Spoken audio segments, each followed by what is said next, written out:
Salut à tous, merci d'être avec nous pour ce nouveau numéro de À l'affiche 100% cinéma. Voici le programme. Après Mission Impossible, Tom Cruise dans le deuxième volet de la saga Jack Reacher, en héros, solitaire et froid.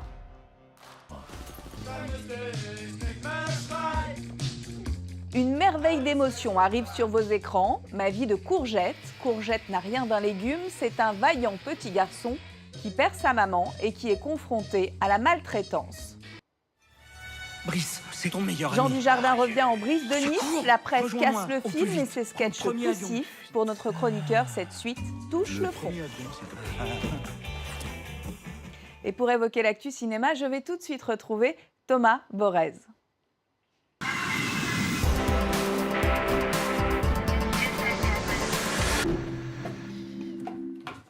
Salut Thomas. Salut Sonia. On débute donc cette émission avec un Tom Cruise plus sombre que jamais dans le thriller musclé Jack Reacher, Never Go Back d'Edward Zwick. Oui, alors plus sombre que jamais, mais il court quand même. Il est très énergique, Tom Cruise, à 54 ans, on ne l'arrête pas.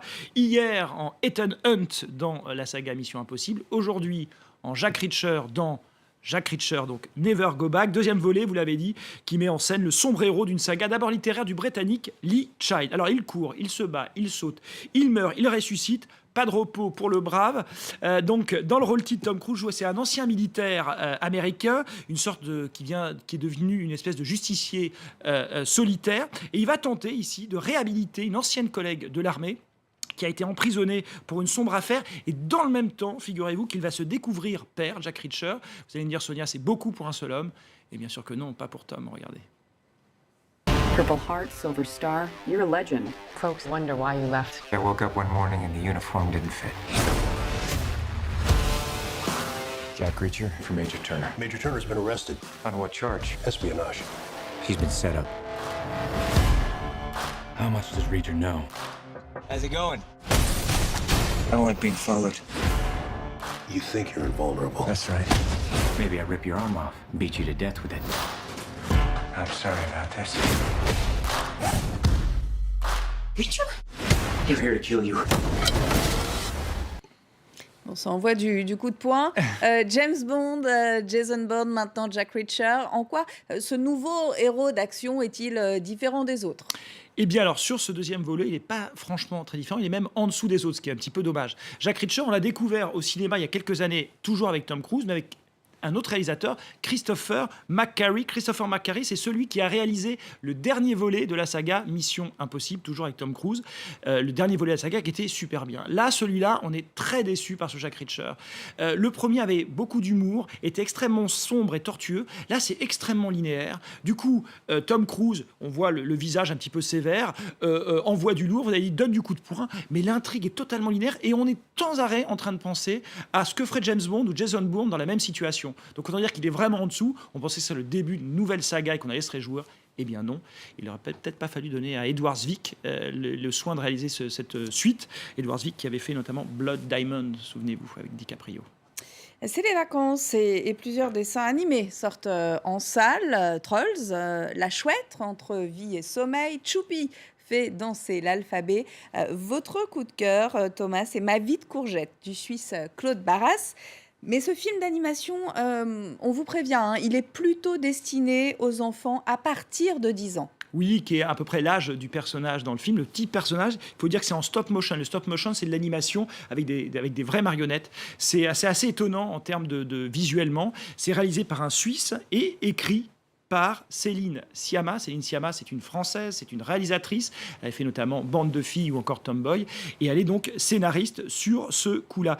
Courgette, c'est un petit bonhomme, c'est le personnage principal. Il arrive dans une institution, dans un orphelinat, avec que des enfants qui, pour des raisons diverses et variées, ont eu des problèmes avec leurs parents. Ils se retrouvent tous dans cette institution. C'est un petit peu triste, forcément, au départ.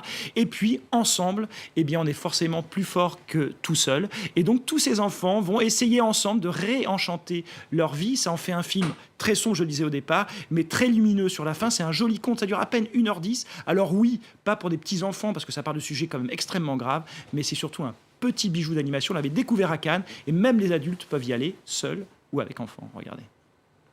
Je vous présente votre nouveau camarade, Icar. Il préfère qu'on l'appelle Courgette. Courgette. Moi, je dirais plutôt patate vu sa tête. Simon, ça suffit.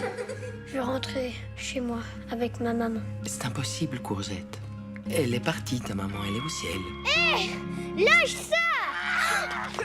Oh, trop balèze, Courgette. On est tous pareils. Y a plus personne pour nous aimer. On se lève, on se lave. Monsieur Paul, il nous raconte l'histoire des hommes qui étaient là avant nous. Et la nouvelle, pourquoi t'es ici? Toi, t'es le chef, c'est ça? Ouais, voilà, ouais, t'as tout pigé. J'ai quelque chose pour toi. Cette fille dont tu m'as parlé, elle est comment? Pas mal. T'es amoureux? N'importe quoi.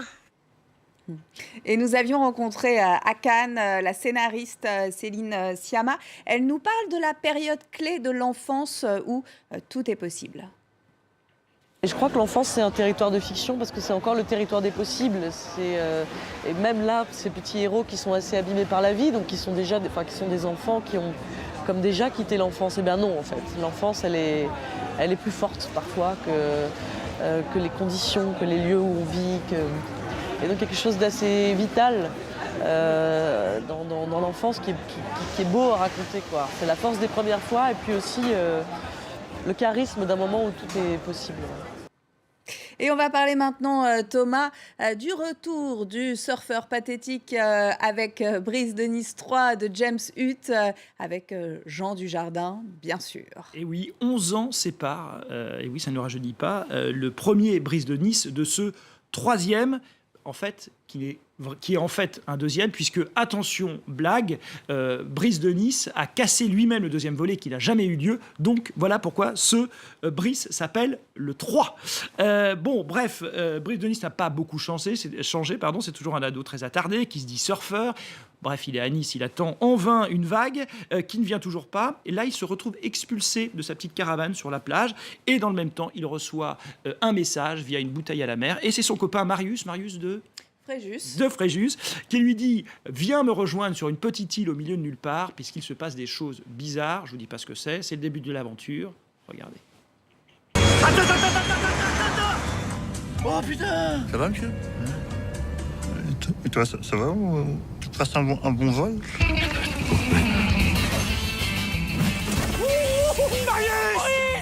T'as la tête poilue, hein? On coupe pas ce qui pousse? Mais en fait, t'es pas en danger. Ah non! C'est pas moi qui suis en danger! C'est toi qui es en danger!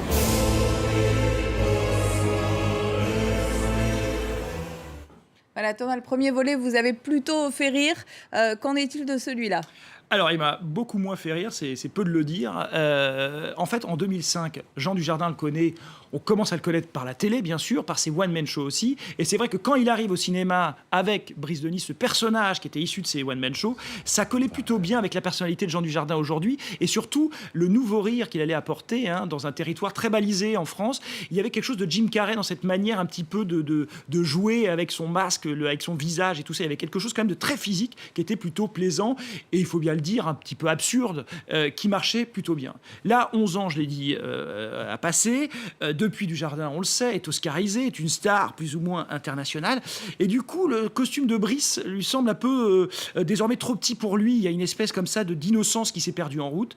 Et du coup, à la place, on sent dans ce troisième une espèce d'assurance du parvenu, les manières d'un acteur qui est un peu sûr de ses effets. Bref, du coup, la preuve de tout ça, c'est qu'à mi-parcours, il va se retrouver face à lui-même, Jean Dujardin, puisqu'il y aura une espèce de faux Brise de Nice qui est quand même interprété par Dujardin. Et bien, ils vont se retrouver dans une espèce de duel de vannes, comme si, dans un délire égocentrique, Jean Dujardin se disait maintenant, il n'y a qu'avec moi que je peux rire. Du coup, on rit gras, on rit mal, on rit moche. Il y a une espèce comme ça de surenchère d'effets. C'est un peu le film qui, d'une certaine manière, pue le fric par tous les ports de ses images. C'est-à-dire qu'on sent qu'on a eu du budget. Il faut que ça se voit à l'image. Voilà, donc c'est très très décevant. On peut parler d'un navet. Rien que ça. Vous êtes déçus. C'est un constat d'échec, du moins artistique, qui illustre pour vous, Thomas, assez bien la trajectoire de l'acteur depuis son Oscar en 2012. Que s'est-il passé ? Eh bien, on ne sait pas ce qui s'est passé, ou on ne le sait que trop bien, au contraire. C'est-à-dire qu'après l'Oscar, on a cru à une carrière américaine possible. Je ne sais pas si vous vous souvenez de Jean Dujardin surjouant les meilleurs copains avec George Clooney pour la promotion de Monuments Man, qui était un film de guerre totalement raté. Et puis, son apparition en franglais dans Le Loup de Wall Street, il n'y a rien changé. Et en France, il y a eu une succession quand même d'échecs artistiques. On les voit ici. Mobius est une espèce de thriller glacial, mais pas glaçant. Ensuite, il y a eu Monuments Men, on en a parlé. Mais en France, il y avait 1+1, qui était une espèce de comédie lourdingue de Claude Lelouch. Et Un homme à la hauteur, qui n'a pas été à la hauteur du box-office. Donc, une question, et si Jean Dujardin avait-il mauvais goût, et surtout s'il ne savait pas bien s'entourer. Il faudrait qu'il surveille un petit peu son entourage, Jean Dujardin. Ouais, voilà, pour mieux choisir ses films. En tout cas, sur le territoire de la comédie potache et burlesque française, vous nous conseillez plutôt Apnée de Jean-Christophe Meurice. C'est l'Anti-Brise de Nice, c'est une comédie foutraque portée par une troupe de théâtre déjantée que certains connaissent peut-être. Ça s'appelle les Chiens de Navarre. C'est une troupe adepte du happening permanent. Ce Apnée, ça a été découvert à Cannes à la Semaine de la Critique. C'est totalement délirant. On suit 3 zigotos, ils sont là, les 3 zigotos, dans des aventures complètement dingue. Il y a un côté totalement foutraque, je l'ai dit, c'est ça qui est bien. Et surtout, il y a un côté quand même qui dit des choses sur la société aujourd'hui. Il dynamite un peu les codes. Voilà, c'est une révolte par le rire. Brise de Nice peut continuer en vain à attendre sa vague. La nouvelle vague de la comédie française, elle est là, dans Apnée.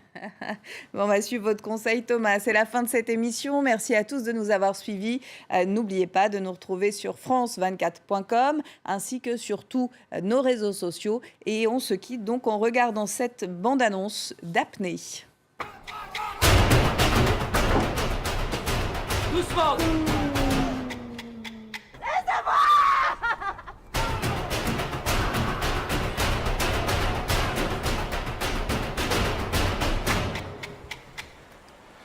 Qu'est-ce qu'il y a? Non mais il te demande... c'est un coup de tête en avant. Un coup de tête en avant, par là. Sec. Voilà. Voilà. Et voilà. Voilà. Oh, vous me tapez pas.